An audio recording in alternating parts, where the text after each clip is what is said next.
வணக்கம். புதுச்சேரி அரசு பொதுப்பணித்துறை சார்பில் காமராஜ் நகர் தொகுதியில் பல்வேறு மேம்பாட்டு பணிகளை தொகுதி சட்டமன்ற உறுப்பினரும் புதுச்சேரி முதல்வரின் பாராளுமன்ற செயலாளருமான ஜான்குமார் பூமி பூஜை செய்து துவக்கி வைத்தார். புதுச்சேரி நகர பகுதி ஈசிஆரின் தெற்கு பகுதியில் சுவாமி பிள்ளை தோட்டம் முதல் சித்தானந்த சுவாமி கோயில் வரையில் 265 மீட்டருக்கு யூ வடிவ வாய்க்கால் மற்றும் தார் சாலைக்கு பக்கவாட்டு வாய்க்காலுக்கும் இடைப்பட்ட பகுதியை மேம்படுத்துதல் மற்றும் தடுப்பு கட்டைகள் அமைப்பதற்கான பணி ரூபாய் 43,09,000 மதிப்பீட்டில் திட்ட மதிப்பீடு தயார் செய்யப்பட்டு 31/1/2024 அரசாணை பெறப்பட்டது. இந்த பணிக்கான ஒப்பந்த புள்ளிகள் கோரப்பட்டு ஒப்பந்தக்காரருக்கு ரூபாய் 42,88,419 ரூபாய் மதிப்பில் 11/6/2024 அன்று பணியாணை வழங்கப்பட்டது. இந்த பணிக்கான பூமி பூஜை விழாவில் சிறப்பு விருந்தினராக தொகுதி சட்டமன்ற உறுப்பினரும் புதுச்சேரி முதல்வரின் பாராளுமன்ற செயலாளருமான திரு ஜான்குமார் அவர்கள் கலந்து கொண்டு இன்று காலை 8 மணி அளவில் பூமி பூஜை செய்து பணியினை தொடங்கி வைத்தார். இவ்விழாவில் தேசிய நெடுஞ்சாலை கோட்டம் செயற்பொறியாளர் திரு பாலசுப்ரமணியன், உதவி பொறியாளர் திரு ஜெயராஜ், இளநிலை பொறியாளர் திரு வெங்கடேஸ்வரன், இதர பொதுப்பணித்துறை அதிகாரிகள் மற்றும் திரளான ஊர் பொதுமக்கள் கலந்து கொண்டனர். இந்த பணியை 3 மாத காலத்தில் முடித்திட திட்டமிடப்பட்டுள்ளது குறிப்பிடத்தக்கது.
ஆசிய கண்டத்தில் முதலில் 8 மணி நேர வேலை கேட்டு போராட்டத்தில் உயிரிழந்த தியாகிகள் தினத்தையொட்டி புதுச்சேரி கடலூர் சாலையில் உள்ள தியாகிகள் நினைவிடத்தில் அனைத்து தொழிற்சங்கங்களின் நிர்வாகிகள் மற்றும் நூற்றுக்கணக்கான தொழிலாளர்கள் ஊர்வலமாக வந்து மலர் வளையம் வைத்து அஞ்சலி செலுத்தினர்.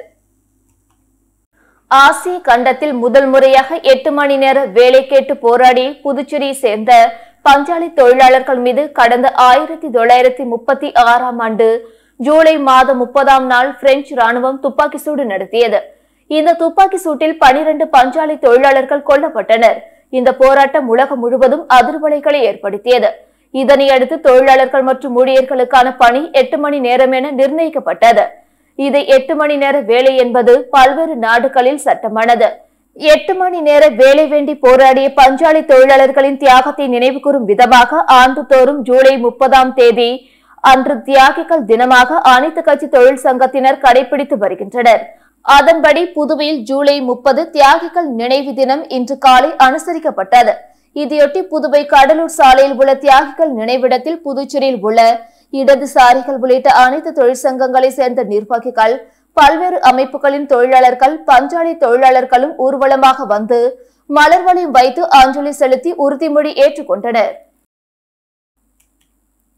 புதுச்சேரியில் பட்டப்பகலில் நடந்து சென்ற பெண்ணின் கழுத்திலிருந்து தங்கச்சங்கிலியை மர்ம நபர்கள் பறித்து செல்லும் சிசிடிவி காட்சிகள் வெளியாகி அதிர்ச்சியை ஏற்படுத்தியுள்ளது.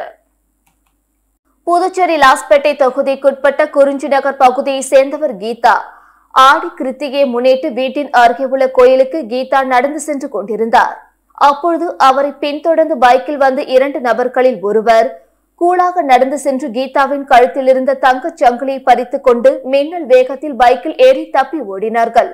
இது குறித்து கீதா அளித்த புகாரின் பேரில் லாஸ்பேட்டை போலீசார் வழக்கு பதிவு செய்து விசாரணை மேற்கொண்டு வருகின்றனர். தற்பொழுது கீதா கழுத்தில் இருந்து தங்க சங்கிலியை 2 மர்ம நபர்கள் பறித்து செல்லும் சிசிடிவி காட்சிகள் வெளியாகி பரபரப்பை ஏற்படுத்தியுள்ளது.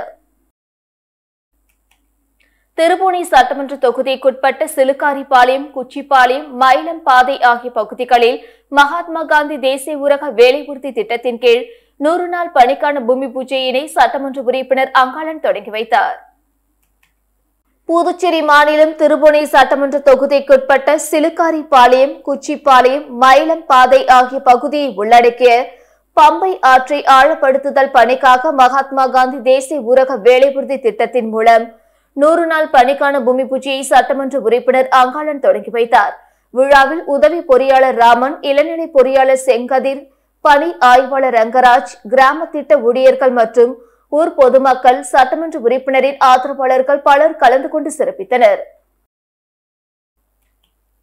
ஆந்திராவில் பெய்து வரும் கனமழை காரணமாக அதனையொட்டியுள்ள புதுச்சேரியின் ஏனாமில் வெள்ளப்பெருக்கு ஏற்பட்டுள்ளதால் தாழ்வான பகுதிகளில் வெள்ள நீர் சூழ்ந்துள்ளது. ஆந்திர மாநிலத்தில் பெய்து வரும் கனமழை காரணமாக புதுச்சேரியில் ஏனாம் பிராந்தியத்தை ஒட்டியுள்ள பத்ராச்சலம், தவிலேஸ்வரம் அணைகளில் நீர்மட்டம் உயர்ந்த வண்ணம் உள்ளது. அணைகளில் இருந்து பாதுகாப்பு அளவை மீறி விட்டதால் நீர் கோதாவரி ஆற்று வழி கடலுக்கு அனுப்பப்படுகிறது. இதனால் கடல் மற்றும் கோதாவரி ஆற்றை ஒட்டியுள்ள ஏனாம் பிராந்தியத்தில் வெள்ளம் கரை புரண்டு ஓடுகிறது. இங்குள்ள பாலயோகி பாலத்தை தாண்டி வெள்ள நீர் வருகை அதிகரித்து வருகிறது. இதனால் தாழ்வான பகுதிகளான பிரான்சிபா, பாலயோகி நகர், பழைய ராஜீவ் நகர், குருசம்பேட்டை, குரு கிருஷ்ணாபுரம் மற்றும் கடலோர கிராமங்களில் வெள்ள நீர் உள்ளே புகுந்து வருகின்றன. தொடர்ந்து கோதாவரி ஆற்றில் வெள்ளப்பெருக்கு அதிகரித்த வண்ணம் இருப்பதால் பாதுகாப்பு ஏற்பாடுகளை ஏனாம் நிர்வாகம் செய்துள்ளது. அனைத்து பகுதிகளிலும் மோட்டார் மூலம் வெள்ள நீரை வெளியேற்றுவது, புதுச்சேரியிலிருந்து மருத்துவ குழுக்களை வரவழைத்து மழைக்கால நோயிலிருந்து மக்களை காக்க துரித நடவடிக்கை எடுப்பது, போதிய மணல் மூட்டைகளை வைப்பது, படகு மூலம் மீட்பு குழுக்களை தயாராக வைப்பது போன்ற நடவடிக்கைகள் எடுக்கப்பட்டன. மேலும் மீன்பிடிக்க ஆறு மற்றும் கடலுக்கு மீனவர்கள் செல்ல வேண்டாம் என எச்சரிக்கை விடுக்கப்பட்டுள்ளது. புதுச்சேரி காவல்துறை உயர் அதிகாரிகள், அரசு உயர் அதிகாரிகள், அவர்களின் குடும்பத்தினர் உடற்பயிற்சி செய்ய 1 கோடி ரூபாய் மதிப்பில் நவீன உடற்பயிற்சி கூடம் அமைக்கப்பட்டு முதலமைச்சர் ரங்கசாமி திறந்து வைத்தார். புதுச்சேரி கோரிமேடு காவலர் விளையாட்டு திடலில் உடற்பயிற்சி கூடம் காவல்துறை அதிகாரிகளுக்கு மட்டும் இயங்கி வந்தது. பின்னர் செயல்படாமல் இருந்தது. அதைத் தொடர்ந்து நவீன முறையில் டெல்லியிலிருந்து உடற்பயிற்சி கருவிகள் வரவழைக்கப்பட்டு நவீன கூடம் உருவாக்கப்பட்டுள்ளது. இக்கூடத்தை முதலமைச்சர் ரங்கசாமி, உள்துறை அமைச்சர் நமச்சிவாயம் ஆகியோர் திறந்து வைத்தனர். இந்த உடற்பயிற்சி கூடத்தில் போலீஸ், அரசு உயர் அதிகாரிகள், அவர்களின் குடும்பத்தினர் உடற்பயிற்சி செய்ய உள்ளனர். நவீன முறையில் உடற்பயிற்சி கூடம் இருப்பதால் இங்கு வந்து உடற்பயிற்சி செய்ய விருப்பமாக உள்ளதாக முதலமைச்சர் தெரிவித்தார் என காவல்துறை அதிகாரிகள் தெரிவித்தனர். புதுச்சேரி அரசில் காலியாக உள்ள குரூப் பி பிரிவு பணியிடங்களை எம்பிசி இட ஒதுக்கீட்டை பின்பற்றி நிரப்ப வேண்டுமென முதலமைச்சர் ரங்கசாமி சந்தித்து பாமகவினர் மனு அளித்தனர். பாமக சார்பில் மாநில அமைப்பாளர் கணபதி தலைமையில் பாமகவினர் சட்டமன்றத்தில் முதலமைச்சர் ரங்கசாமியை சந்தித்து மனு அளித்தனர். அவர்கள் அளித்துள்ள மனுவில் புதுச்சேரி அரசில் உள்ள குரூப் பி பிரிவில் 108 பணியிடங்கள் காலியாக உள்ளது. இந்த பணியிடங்களை நிரப்புவதற்காக அறிவிப்பு சமீபத்தில் வெளியானது. இதில் தாங்கள் அறிவித்தது போல் எம்பிசி இடஒதுக்கீட்டின் அடிப்படையில் நிரப்புவதற்கான எந்த நடவடிக்கையும் எடுக்கப்படவில்லை என தெரிகிறது.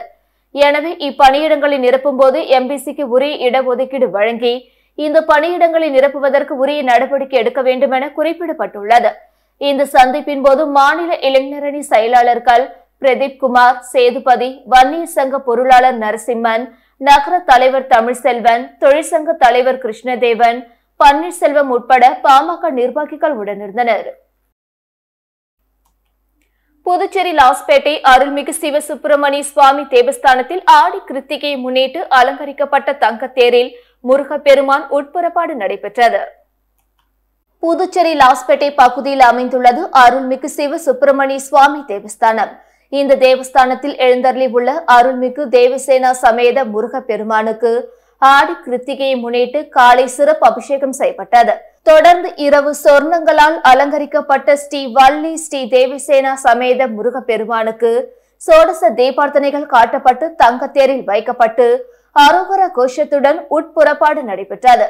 இதில் பக்தர்கள் பலரும் கலந்து கொண்டு முருகப்பெருமானை வழிபட்டு சென்றனர். காரைக்கால் அம்பகரத்தூரில் உள்ள புகழ்பெற்ற ஸ்ரீ பத்ரகாளி அம்மன் ஆலயத்தில் ஆடி 2வது செவ்வாய்க்கிழமை முன்னிட்டு ஏராளமான பக்தர்கள் சாமி தரிசனம் செய்தனர். காரைக்கால் அடுத்த அம்பகரத்தூரில் உள்ள ஸ்ரீ பத்ரகாளியம்மன் ஆலயத்தில் ஒவ்வொரு செவ்வாய் மற்றும் வெள்ளிக்கிழமைகளில் காரைக்கால் மட்டுமின்றி வெளியூர்களில் இருந்தும் ஏராளமான பக்தர்கள் வந்து வழிபட்டு செல்வது வழக்கம். அந்த வகையில் பிரசித்தி பெற்ற ஸ்ரீ பத்ரகாளியம்மன் ஆலயத்தில் ஆடி 2வது செவ்வாய்க்கிழமையை முன்னிட்டு இன்று ஸ்ரீ பத்ரகாளி அம்மனுக்கு பால், தயிர், சந்தனம், பன்னீர் உள்ளிட்ட பல்வேறு திரவியங்களால் அபிஷேகம் நடைபெற்றது.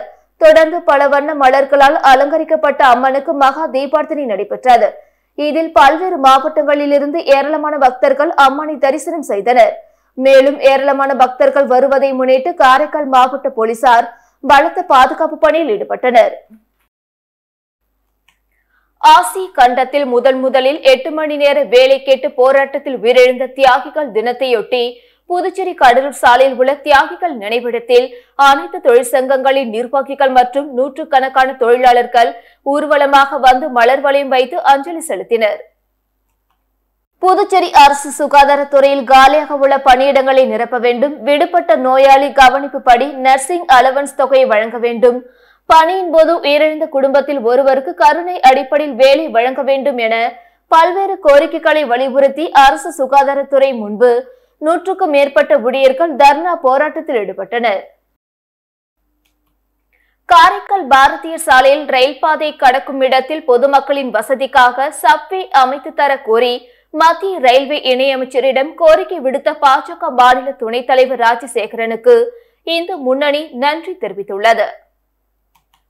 காரைக்கால் பிரதான சாலைகளில் ஒன்றான பாரதிய சாலையில் ரயில்வே கேட் போடப்படும் பகுதியில் சப்வே அமைக்க வேண்டுமென புதுச்சேரி மாநில பாஜக துணைத் தலைவர் ராஜசேகரன் மத்திய ரயில்வே மற்றும் ஜல் சக்தி துறை இணையமைச்சர் சோமனாவை நேரில் சந்தித்து மனு அளித்து கோரிக்கை விடுத்தார்.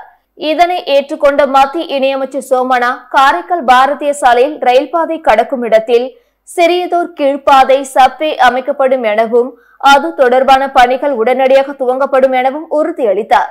இதனை வரவேற்று இந்து முன்னணி சார்பில் பாஜக துணைத் தலைவர் ராஜசேகரனுக்கு நன்றி தெரிவிக்கப்பட்டது.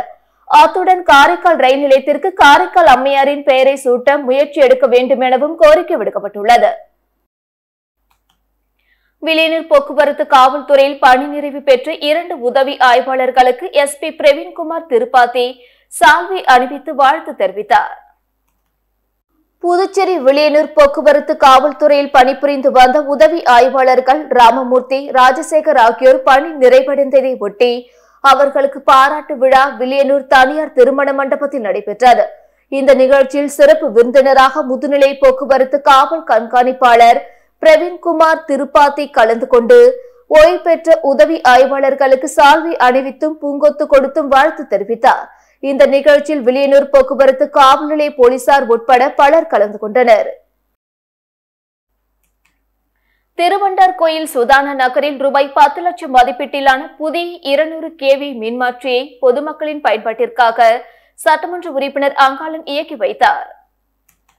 புதுச்சேரி மாநிலம் திருபுவனை சட்டமன்ற தொகுதிக்குட்பட்ட திருவண்டார்கோயில் சுதான நகரில் ரூபாய் 10 லட்சம் மதிப்பீட்டிலான புதிய 200 kV கொண்ட மின்மாற்றியை பொதுமக்களின் பயன்பாட்டிற்காக திருபுவனை தொகுதியின் சட்டமன்ற உறுப்பினர் அங்காளன் இயக்கி வைத்தார். இதில் உதவி பொறியாளர் அன்பழகன், இளநிலை பொறியாளர் பழனிவேல், மின்துறை ஊழியர்கள் உட்பட சட்டமன்ற உறுப்பினரின் ஆதரவாளர்கள், ஊர் பொதுமக்கள் திரளாக கலந்து கொண்டனர். பால் கொள்முதல் விலையை லிட்டருக்கு ரூபாய் 50 உயர்த்தி வழங்க வேண்டும், நலவாரியம் அமைக்க வேண்டும் உட்பட பல்வேறு கோரிக்கைகளை வலியுறுத்தி புதுச்சேரி பால் உற்பத்தியாளர்கள் சங்கத்தினர் 100க்கும் மேற்பட்டோர் கலந்து கொண்டு புதுவை அரசை கண்டித்து ஆர்ப்பாட்டத்தில் ஈடுபட்டனர். புதுச்சேரி பால் உற்பத்தியாளர்கள் சங்கத்தினர் பல்வேறு கோரிக்கைகளை வலியுறுத்தி அண்ணா சிலை அருகே கண்டன ஆர்ப்பாட்டத்தில் ஈடுபட்டனர். சங்கத்தின் தலைவர் அன்புமணி தலைமையில் நடைபெற்ற ஆர்ப்பாட்டத்தில் சிறப்பு அழைப்பாளராக தமிழ்நாடு பால் உற்பத்தியாளர்கள் சங்கத்தின் பொதுச் செயலாளர் பெருமாள் பங்கேற்று கோரிக்கைகளை வலியுறுத்தி கண்டன உரையாற்றினார். ஆர்ப்பாட்டத்தில் 100க்கும் மேற்பட்ட பால் உற்பத்தியாளர்கள் கலந்து கொண்டு பால் கொள்முதல் விலையை ரூபாய் 50 உயர்த்தி வழங்க வேண்டும், 75% மானிய விலையில் ஆண்டு முழுவதும் மாட்டு தீவனம் வழங்க வேண்டும், பால் உற்பத்தியாளர்களுக்கு நலவாரியம் அமைக்க வேண்டும் உட்பட பல்வேறு கோரிக்கைகளை வலியுறுத்தியும் புதுவை அரசை கண்டித்தும் கண்டன கோஷங்கள் எழுப்பினர். புதுச்சேரியில் 3 பேரிடம் நூதன முறையில் ரூபாய் 1.01 லட்சம் மோசடி செய்த மர்ம கும்பலை சைபர் கிரைம் போலீசார் தேடி வருகின்றனர். காரைக்காலை சேர்ந்தவர் சூரிய பிரகாஷ். இவரை தொடர்பு கொண்ட மர்ம நபர் சுங்கத்துறை அதிகாரி பேசுவதாக கூறினார். தங்களுக்கு வந்துள்ள பார்சலில் சுங்க கட்டணம் இல்லாமல் உள்ளது, அதனால் கட்டணத்தை உடனடியாக கட்ட வேண்டும், இல்லை என்றால் நடவடிக்கை எடுக்கப்படுவதாக மிரட்டினார். அதற்கு பயந்த அவர் 45,000 ரூபாய் பணம் அனுப்பி மர்ம நபரிடம் ஏமாந்தார். கோரிமேடு பகுதியை சேர்ந்தவர் ஞான பிரகாசம். இவருக்கு தெரிந்த பேராசிரியர் ஒருவர் பேசுவதாக மர்ம நபர் ஒருவர் பேசி மருத்துவ செலவிற்கு பணம் அனுப்ப வேண்டுமென கூறினார். அதை நம்பி அவர் 26,000 ரூபாய் பணத்தை அனுப்பி ஏமாந்துள்ளார். முதலியார்பேட்டையை சேர்ந்தவர் தங்க பிரதீப். இவரை தொடர்பு கொண்ட மர்ம நபர் வங்கி அதிகாரி பேசுவதாக கூறினார். கிரெடிட் கார்டு தொகையை அதிகரிக்க கார்டின் விவரங்கள் மற்றும் மொபைல் போனுக்கு வந்த OTP எண்ணை கொடுத்தார். அடுத்த சில நிமிடங்களில் அவரது வங்கி கணக்கில் இருந்து ரூபாய் 30,000 எடுக்கப்பட்டது. பாதிக்கப்பட்ட 3 பேர் கொடுத்த புகாரின் பேரில் சைபர் கிரைம் போலீசார் வழக்கு பதிந்து மர்ம கும்பலை தேடி வருகின்றனர். இத்துடன் செய்திகள் நிறைவடைந்தன. வணக்கம்.